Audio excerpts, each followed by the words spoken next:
The silence is broken, and the crown may never be the same again.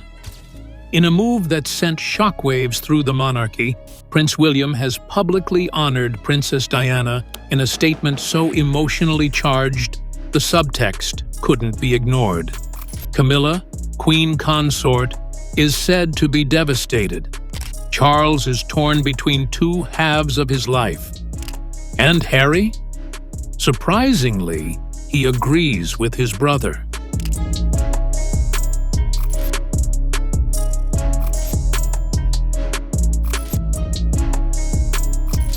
Just when the palace thought the past had been buried, Diana's voice has returned. Louder, bolder, unstoppable. From long-forgotten letters to scandalous interviews, the ghost of the people's princess has come roaring back, shaking the foundations of royal tradition. Behind the polished smiles, tension brews. Behind palace walls, loyalties fracture.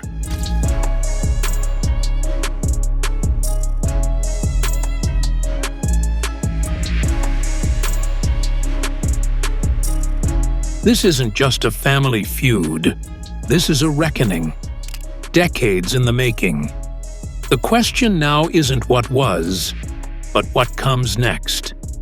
Can a monarchy built on silence survive when its future demands the truth? The statement that shook the crown. It was meant to be a heartfelt tribute. But when Prince William made his rare public statement honoring Princess Diana, it hit like an earthquake. His words were measured, respectful, composed. But the tone carried unmistakable emotion. My mother's legacy is not something of the past. It guides me every single day, he said, voice firm. The message was simple, but the subtext? Loud and clear. Diana's memory was being erased in favor of rebranding the monarchy, and William was no longer willing to play along. He didn't name names, he didn't have to. The timing, the delivery, and the language all pointed in one direction: Queen Camilla. Behind palace doors, the ripple was immediate. Camilla's PR machine had worked for decades to soften her public image. But William's speech blew a hole in that progress. Commentators began asking tough questions. Was Camilla's role ever truly accepted by Diana's sons? Had the public ever truly moved on? The palace itself remained quiet. No official reaction. No clarifying statements. But inside, sources say there was panic. It felt like a bomb went off, one royal aide said. We weren't expecting him to go there. What had long been whispered was now undeniable. Diana's ghost still haunts the crown. My mother's legacy is not something of the past. It guides me every single day. And while the public praised William's honesty, the effect behind the scenes was explosive. Because one person, more than any other, felt the sting of those words deep in her chest. And she wasn't going to stay silent.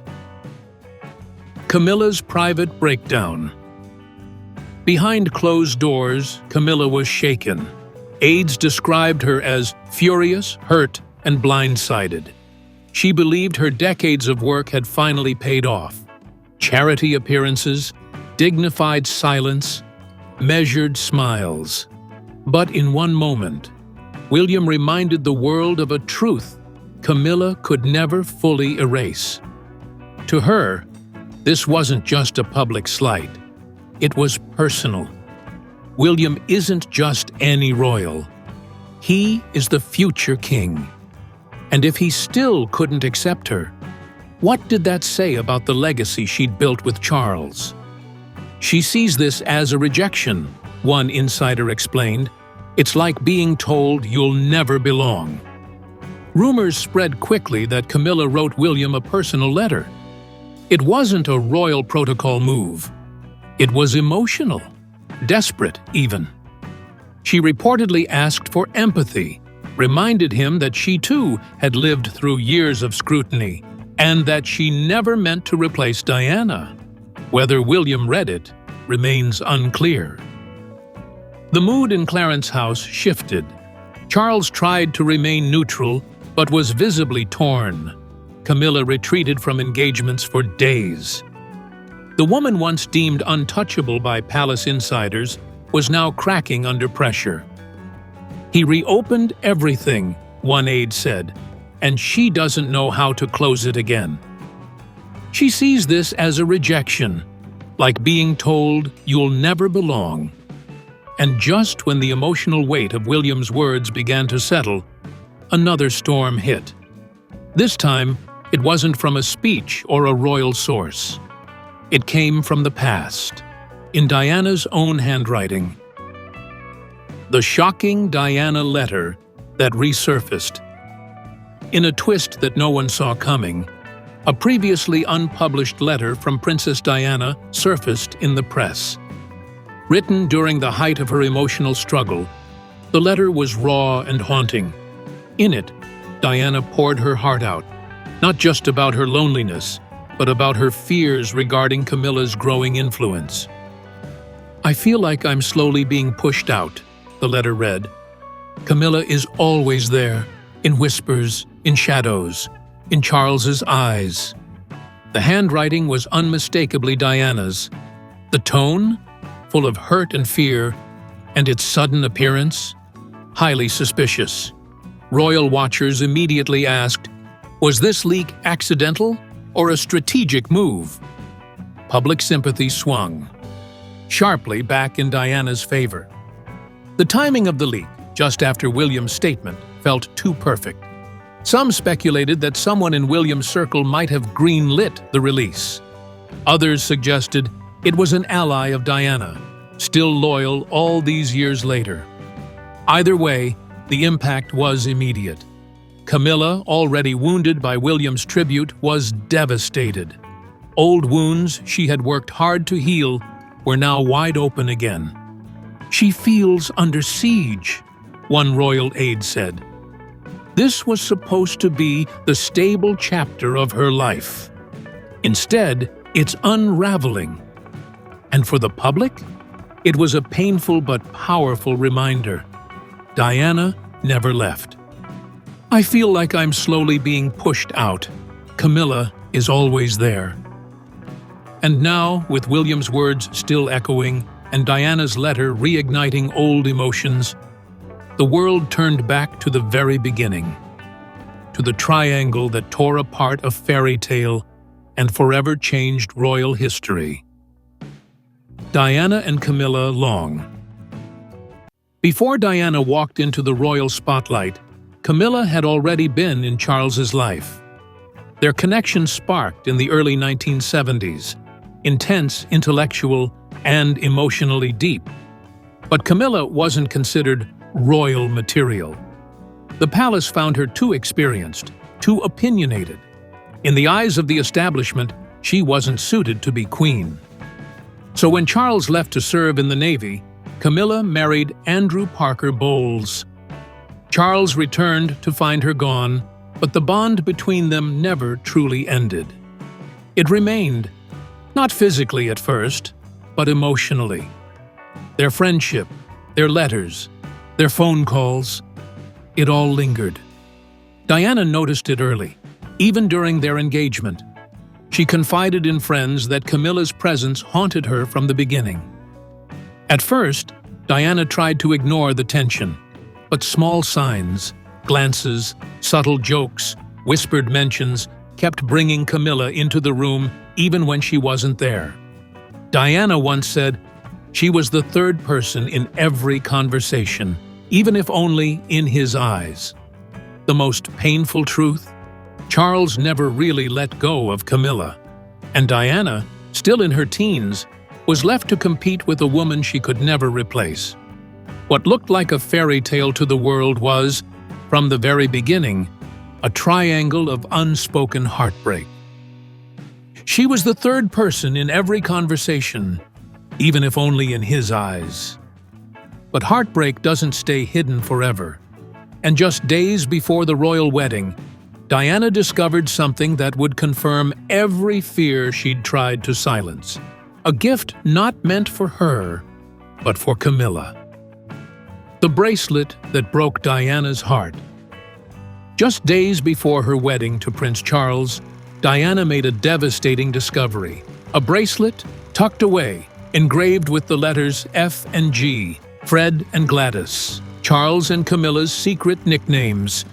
It was a private joke, and a public wound waiting to explode.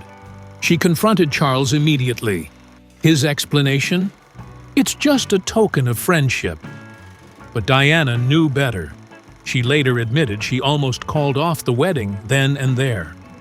I was devastated, she told a friend, but I felt trapped. I couldn't leave. It was too late. That bracelet became a symbol of betrayal, not just of infidelity, but of the monarchy's blind eye. Everyone around her knew, but no one stopped it. The wedding went ahead. The carriages rolled, and the cameras flashed. But behind the smile was a 20-year-old woman walking straight into heartbreak. Even during the ceremony, Diana looked for Camilla in the crowd. She saw her, sitting in a pew, watching. That moment stuck with her forever. It wasn't just her wedding day. It was a silent surrender to a love story she'd never be able to escape. And it all started with one piece of jewelry. I was devastated, but I felt trapped. It was too late. But if that bracelet was the first crack in the fairy tale, what came next would shatter it completely. A phone call, never meant to be heard, would humiliate the crown and confirm every fear Diana had tried to bury. Camilla Gate. In 1993, a phone call was leaked, and the entire country gasped.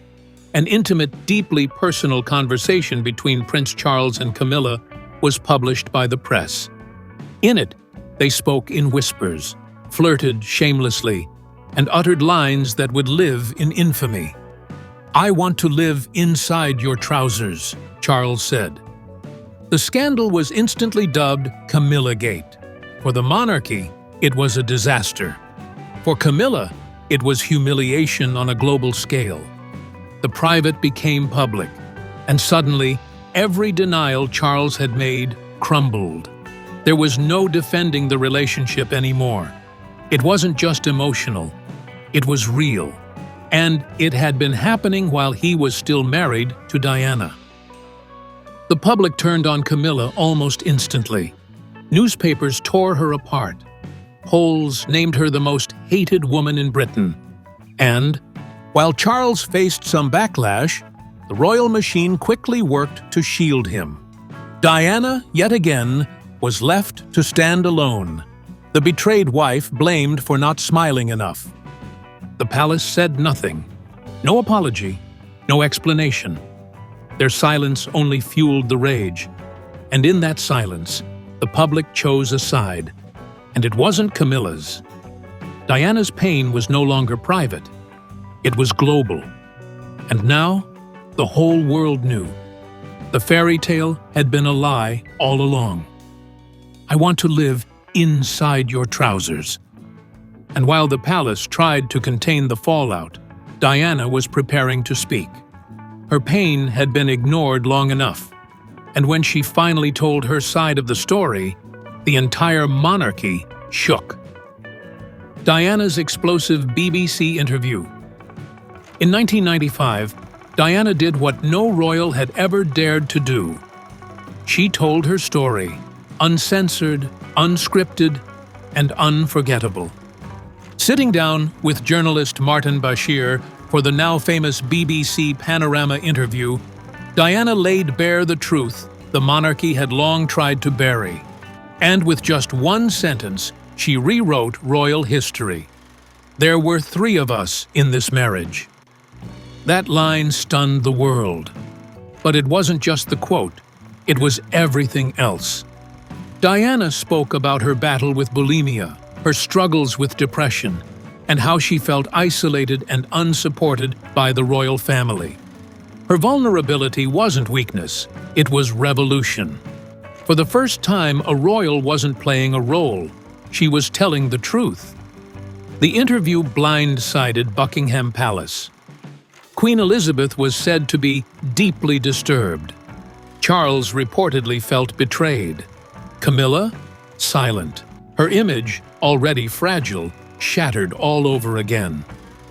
The woman once painted as the third wheel in Diana's marriage was now exposed on a global stage, and public opinion hardened once more against her. Despite pushback from the institution, Diana's popularity soared.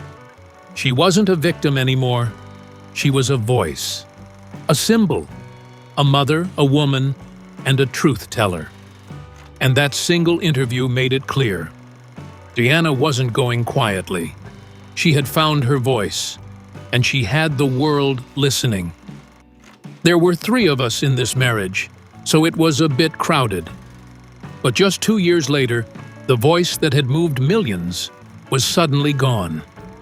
And the world mourned, not just because she died, but because of how she lived and everything she endured along the way. Diana's death. August 31st, 1997. A black Mercedes crashes into the Pont de l'Alma tunnel in Paris.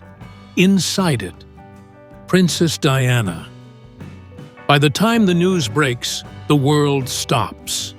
Crowds flood Kensington Palace with flowers. Grown men cry. Children weep. It is a global grief, deep and overwhelming.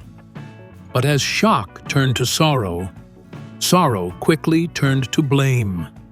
Fingers were pointed at the paparazzi who chased the car, at the palace that had alienated her, and yes, at Charles and Camilla.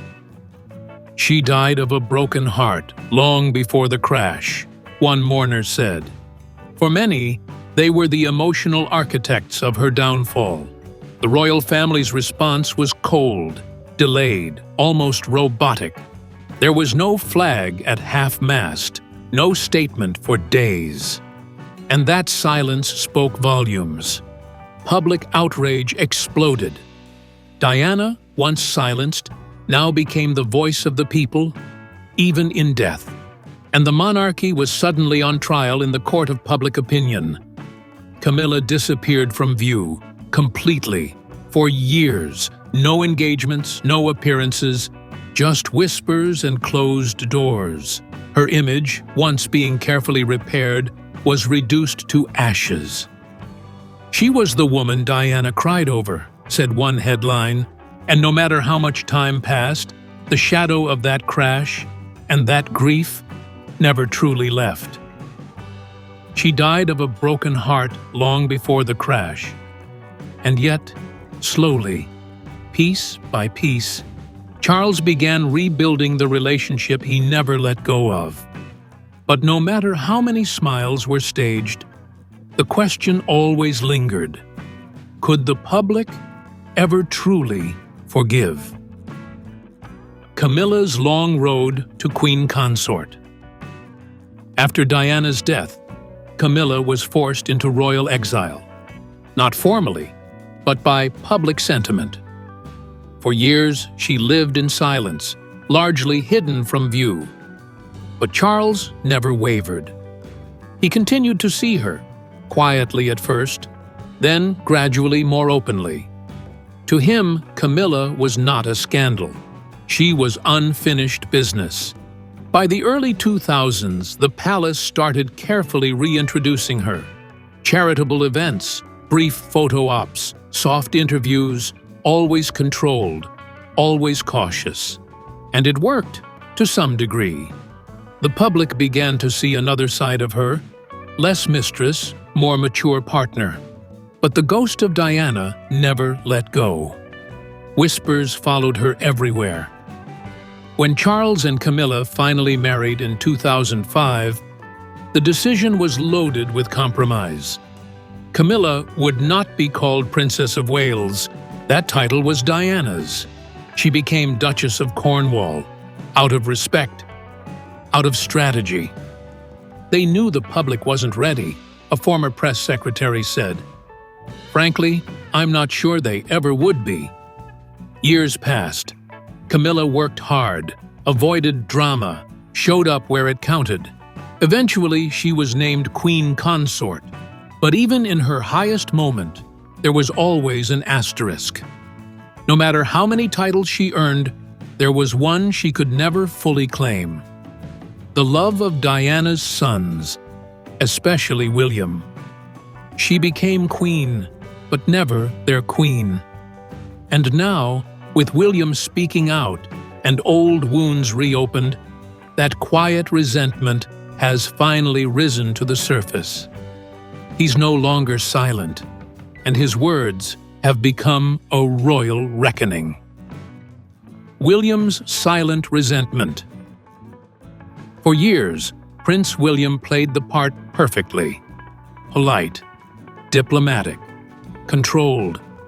While Harry publicly condemned Camilla, William stayed quiet, a silence many mistook for acceptance. But those close to him always knew. The pain never left. The grief never dulled. And now, with one statement, William's long-held feelings have burst through the surface. Insiders say his tribute to Diana was no accident. It was calculated, clear, and long overdue. He's waited his whole life to say this, a former aide revealed. He did it respectfully, but he also did it his way. The message: Diana's legacy matters more than royal unity. Camilla reportedly feels betrayed, not just by the words, but by the fact that William never confronted her privately. To her, it's public humiliation, but to William, it's justice. He's not a teenager anymore. He's a father, a husband, a future king, and he's reclaiming his mother's place in royal memory. No more edits. Even Charles is said to be stunned by the intensity. He expected William to remain neutral, one palace insider said. But instead, William took a side. A side that's been quietly brewing for 25 years. The quiet heir has spoken, and now the monarchy must listen. He did it respectfully, but he also did it his way. And with the crown now caught in the middle of history and heartache, it's the man wearing it, King Charles, who finds himself standing on the thinnest ice of all. The Royal Rift. Charles versus William. Inside the palace, the atmosphere is tense. Charles is torn in two. On one side, the woman he spent his life fighting to legitimize. On the other, the son who will one day take his place. Behind the doors of Clarence House, the conversations are said to be tense, emotional, and unresolved.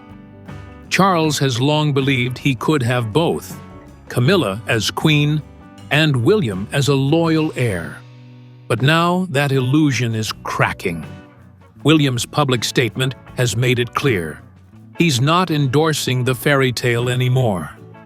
And for Charles, that's not just emotional. It's dangerous.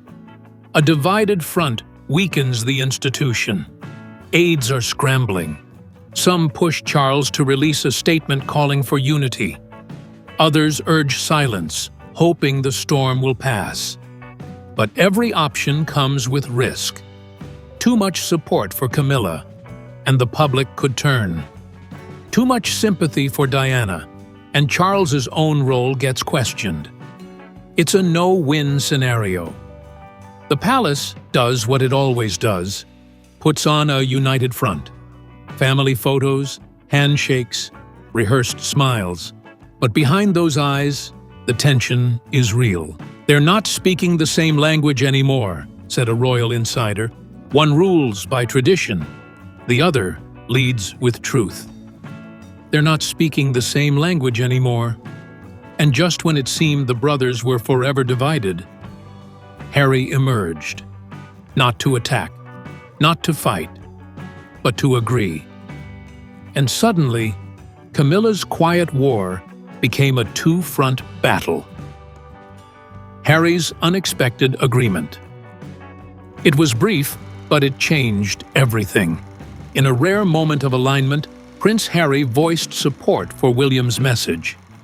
"Mum would be proud," he said. 5 words. But in the world of royals, it was a thunderclap. For the first time in years, Diana's sons stood side by side, not in person, but in purpose. Harry has long been vocal about his feelings toward Camilla. In interviews, in his memoir Spare, and behind closed doors. He blamed her for much of his mother's suffering, calling her dangerous and the villain. Many thought it was personal, but now William's statement gives that criticism weight. Palace aides are said to be deeply concerned. With both sons unified in their quiet rejection of Camilla, the Queen Consort's position becomes increasingly uncomfortable. It's not just about the public anymore, it's about the family, and the family is turning. For Camilla, it's the nightmare scenario. Not just criticism from the media, but from the very sons of the woman whose life defined her downfall. No matter how many titles she holds, if Diana's boys won't accept her, can the public ever truly embrace her? Mum would be proud. And just as public pressure builds, the past strikes again. Not through a speech, not through a memory, but through Diana's own hand, her voice, her warning, a letter from the grave. Legacy versus future. The leaked letter from Diana is now everywhere. Newsstands, online, whispered in Parliament halls. "I fear for my sons," she wrote. "I fear for what they're being taught to accept." Her words, penned in pain and fear, now frame the very debate tearing the monarchy in two. Camilla, according to insiders, has been rocked to her core. Some say she's begun asking for peace talks. Not publicly, but privately. She's even asked Charles if stepping back might ease the pressure. But Charles refuses. He sees this as betrayal, not strategy. And so, the gridlock continues. William remains firm. He won't retract, won't soften. His loyalty to Diana is unbreakable, says one source. He believes the truth matters more than peace. Harry echoes that sentiment from afar, but loudly. It's no longer just a family issue. It's a war between legacy and legitimacy. So who wins? The public leans toward Diana. The palace leans toward survival. But the final answer may lie with William, the future king, now walking a path shaped not by tradition, but by the mother who still reigns in his heart. His loyalty to Diana is unbreakable. So now, the question echoes through every royal hallway, every news desk, every crowd that still lines palace gates. What does the future look like when the past won't stay buried? Prince William has made his choice. His tribute to Diana wasn't just sentiment. It was a statement of intent. That his reign, one day, will not be built on revisionist history or quiet obedience, but on truth, however uncomfortable it may be. Camilla stands at a crossroads. Once the symbol of redemption, she now faces a storm of resurfaced judgment, emotional rejection, and a public that still whispers Diana's name with love. Her silence is deafening. Her crown, suddenly, not so secure. Charles, stuck between wife and son, must now lead a monarchy at war with itself. Can he bridge this divide, or will time and truth do what scandal never could?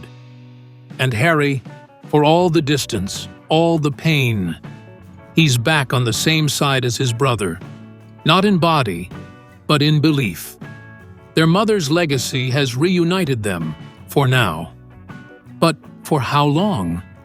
One thing is certain, Diana's story is no longer just a memory. It's a movement. A voice that was once silenced has become louder in death than in life. And as her sons step into their power, the monarchy must decide: bury the truth, or let it crown the future. Because this isn't just about titles, lineage, or tradition. This is about legacy. This is about justice. And this is far from over.